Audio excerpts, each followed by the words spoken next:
Saudara yang dikasihi oleh Tuhan Yesus Kristus, hidup sebagai orang percaya, tentu sudah begitu banyak kebenaran firman yang kita dengarkan, dan bahkan hampir setiap hari kita mendengarkan kebenaran firman Tuhan.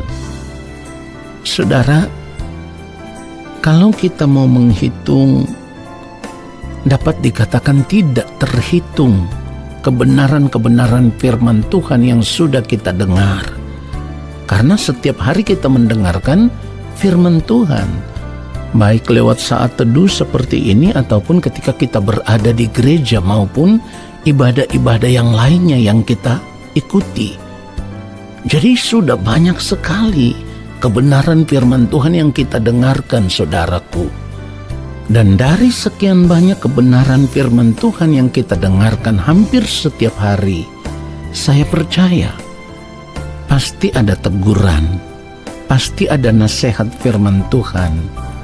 Tentu teguran dan nasihat firman Tuhan itu selalu berhubungan dengan cara hidup kita yang tidak sesuai dengan kehendak Allah Bapa di surga. Dan seharusnya teguran dan nasihat firman Tuhan itu membuat kita sadar. Sadar lalu kita mengambil keputusan untuk berubah. Nah, persoalannya selama ini, setelah kita mendengarkan kebenaran firman Tuhan, setelah kita menerima teguran lewat firman Tuhan, setelah kita menerima nasihat lewat firman Tuhan, kita tidak pernah mau memperkarakan akan hal ini dengan sungguh-sungguh, ya. Jadi kita hanya sekedar mendengarkan kebenaran firman Tuhan. Jika ada teguran, hanya kita dengar saat itu saja. Jika ada nasihat, hanya kita dengar saat itu saja. Tetapi selesai mendengarkan kebenaran firman Tuhan itu, kita sudah tidak pernah lagi mau memperkarakan akan hal ini dengan serius. Ingat saya katakan tadi, teguran itu, nasihat itu tentu berhubungan dengan cara hidup kita yang salah.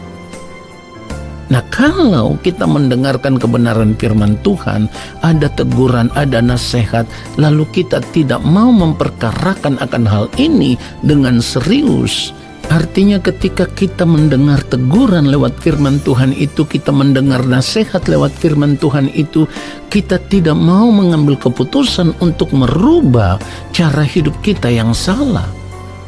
Itu artinya kita sedang menunda untuk bertobat. Saudaraku, ini yang tidak pernah kita sadari.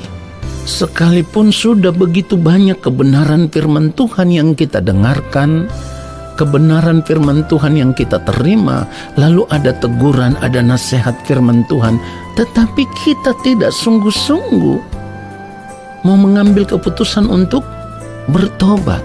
Kita selalu menunda dan menunda lagi, saudaraku. Kita tidak mau sungguh-sungguh memperkarakan kehidupan kita untuk benar-benar hidup benar di hadapan Tuhan. Saudaraku, saya harus katakan, jika saat ini kita mendengarkan kebenaran firman Tuhan ini lagi, lalu kita masih mau menunda untuk berubah, kita masih mau menunda untuk bertobat, dengar baik. Kita sedang melakukan kesalahan yang fatal dalam kehidupan kita. Dan dampak kesalahan yang kita lakukan hari ini, ya, dampak kesalahan yang kita lakukan detik ini memang tidak akan terlihat sekarang. Karena kita anggap kita masih hidup biasa-biasa saja, semua masih baik-baik saja, kehidupan kita masih nyaman-nyaman saja. Tetapi saya mau katakan, ingat baik, kita sedang melakukan kesalahan yang sangat fatal untuk kehidupan kita di kekekalan. Saudara dengar itu? Kita sedang melakukan kesalahan yang fatal untuk kehidupan kita di kekekalan. Nah, oleh sebab itu kita harus mulai menyadari bahwa jika hari ini kita masih bisa bernafas, kita masih hidup, itu artinya Tuhan masih memberikan kepada kita kesempatan yang sangat berharga supaya kita mau berubah, supaya kita mau bertobat. Perhatikan itu saudaraku, supaya kita mulai dengan cara hidup kita yang baru.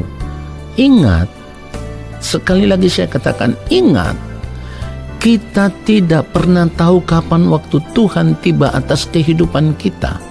Bukan atas dunia ini saja, tetapi atas kehidupan kita secara pribadi pun kita tidak pernah tahu.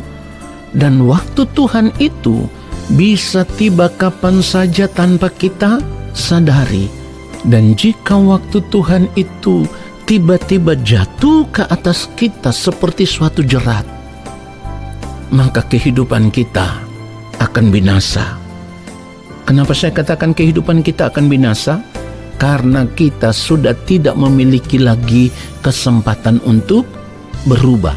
Kita sudah tidak memiliki lagi kesempatan untuk bertobat.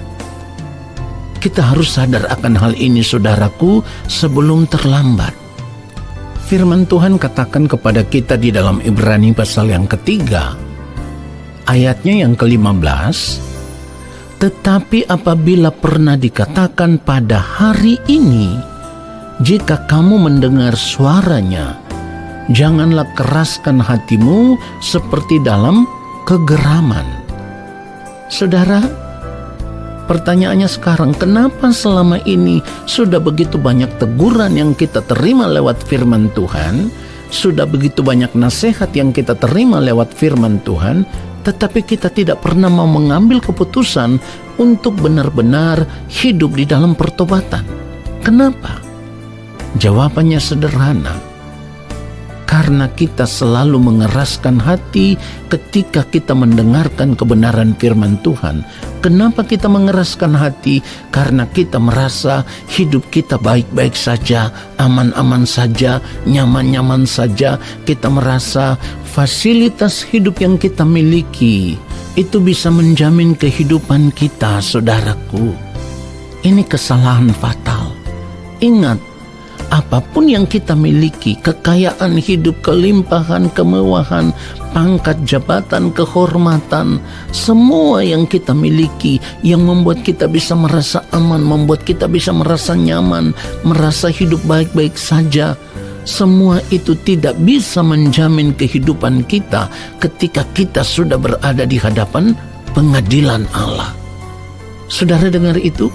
Jadi kalau hari ini, kalau saat ini, kalau detik ini kita mendengarkan teguran Tuhan lewat kebenaran firman Tuhan ini, lalu kita masih tetap mengeraskan hati kita dan kita tidak mau sungguh-sungguh bertobat, sekali lagi saya mau katakan, kita melakukan kesalahan yang fatal, dan itu artinya kita sedang menggiring kehidupan kita berjalan menuju kebinasaan kekal.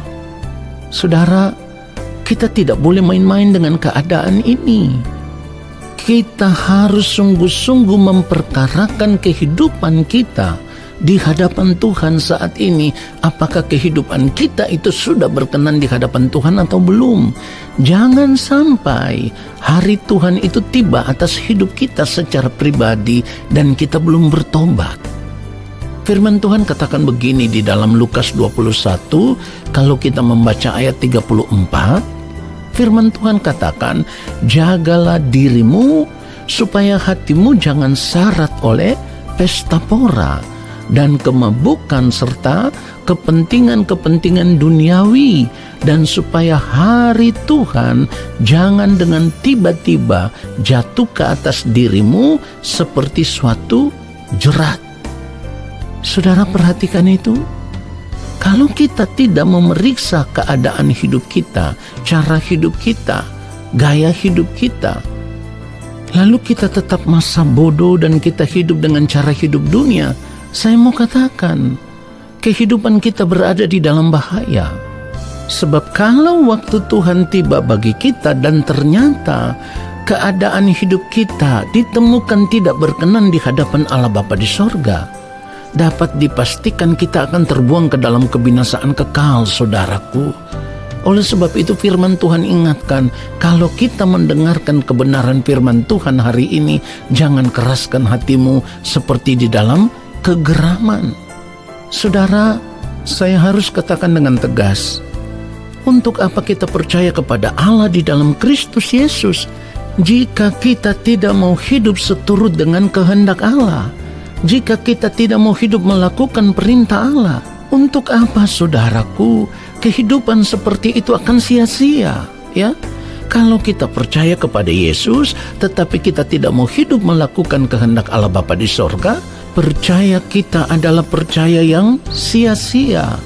Saudara perhatikan itu. Yang mulia Tuhan Yesus Kristus ketika hidup di dunia ini dalam keadaan sebagai manusia. Saya tekankan lagi, ketika yang mulia Tuhan Yesus Kristus hidup di dunia ini dalam keadaan sebagai manusia, kesenangannya hanya satu, hidup melakukan kehendak Allah Bapa di sorga. Dan Tuhan Yesus mengatakan akan hal itu. Yohanes pasal 4 ayat 34, kata Yesus kepada mereka, makananku ialah melakukan kehendak Dia yang mengutus aku dan menyelesaikan pekerjaannya. Saudara perhatikan itu. Ini artinya bagi Tuhan Yesus ketika hidup di dunia ini di dalam keadaan sebagai manusia, Tuhan Yesus selalu memandang tidak ada kehidupan yang lebih berharga, tidak ada kehidupan yang lebih bernilai, tidak ada kehidupan yang lebih menyenangkan selain hanya satu, hidup melakukan kehendak Allah Bapa di sorga, yang sama dengan hidup menyukakan dan menyenangkan hati Allah Bapa di sorga. Saudaraku, jadi kalau selama ini kita menjadi orang yang masa bodoh, sehingga kita tidak pernah mau merubah hidup kita untuk hidup sama seperti Kristus telah hidup, yaitu hidup hanya untuk melakukan kehendak Allah Bapa di sorga, maka kita sedang menggiring hidup kita ke dalam kebinasaan. Kalau kita menunda terus untuk bertobat, kita sedang menggiring hidup kita ke dalam kebinasaan, saudaraku. Mari kita periksa diri kita dengan jujur, ya. Selama ini kita hidup seolah-olah kita tahu benar kapan waktu Tuhan itu akan tiba. Karena dari cara hidup kita menunjukkan akan hal itu. Kita masa bodoh, kita tidak pernah mau memperkarakan akan hal ini dengan sungguh-sungguh, lalu bertobat sungguh-sungguh, dan hidup hanya untuk melakukan kehendak Allah Bapa di sorga. Kita tidak pernah mau memikirkan akan hal itu, saudaraku. Ini bahaya besar bagi kehidupan kita. Jadi jangan pernah berpikir hidup kita sudah aman karena kita percaya kepada Yesus.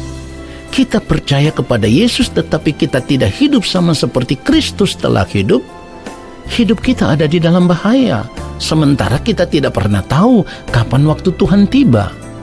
Bahkan firman Tuhan sendiri katakan, Matius 24 ayat 36. Tetapi tentang hari dan saat itu tidak seorang pun yang tahu. Malaikat-malaikat di sorga tidak, dan anak pun tidak, hanya Bapa sendiri. Saudara perhatikan itu. Jadi mari kita sungguh-sungguh memperkarakan kehidupan kita hari ini. Kalau saat ini atau kalau detik ini firman Tuhan kembali menegur kita untuk bertobat, maka jangan ditunda lagi. Ambil keputusan untuk bertobat, ambil keputusan untuk berubah hari ini juga, saudaraku. Sekali lagi saya pesankan, jangan ditunda lagi, jangan sampai kita menyesal. Perhatikan itu, saudaraku. Firman Tuhan katakan di dalam Efesus pasal yang kelima ayat 15, kalau kita membacanya, karena itu perhatikanlah dengan saksama bagaimana kamu hidup. Jangan seperti orang bebal, tetapi seperti orang arif. Perhatikan ayat 16, dan pergunakanlah waktu yang ada, karena hari-hari ini adalah jahat. Saudara, mari kita perhatikan kebenaran firman Tuhan ini dengan serius. Lalu kita berubah, ya, harus berubah. Kenapa? Karena sehebat apapun keadaan kita saat ini, ya, sekuat apapun, sekaya apapun, seterhormat apapun. Saudaraku, apapun keadaan kita saat ini yang membuat kita merasa nyaman, ketika kita menghadap pengadilan Kristus, itu tidak akan bisa menolong kita kalau kehidupan kita tidak ditemukan berkenan di hadapan Allah Bapa di sorga. Itulah kenapa Rasul Paulus sendiri berkata begini, 2 Korintus pasal yang ke-5 ayat ke-9, sebab itu juga kami berusaha, baik kami diam di dalam tubuh ini maupun kami diam di luarnya, supaya kami berkenan kepadanya. Dan ayat yang ke-10 dikatakan begini, sebab kita semua harus menghadap takhta pengadilan Kristus, supaya setiap orang memperoleh apa yang patut diterimanya sesuai dengan yang dilakukannya dalam hidupnya ini, baik ataupun jahat. Saudara, jangan menutup telinga terhadap kebenaran ini. Kita harus berubah. Sekali lagi saya harus katakan dengan tegas, kita harus mengambil keputusan untuk berubah sebelum terlambat. Kenapa? Karena Allah Bapa di sorga akan menghakimi tanpa memandang muka.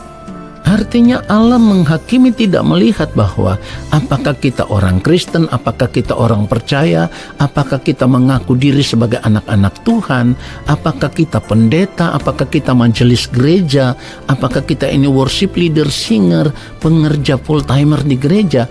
Penghakiman itu akan berlangsung dengan sangat adil. 1 Petrus 1 ayat 17 firman Tuhan katakan, dan jika kamu menyebutnya Bapa, yaitu Dia yang tanpa memandang muka menghakimi semua orang menurut perbuatannya, maka hendaklah kamu hidup dalam ketakutan selama kamu menumpang di dunia ini.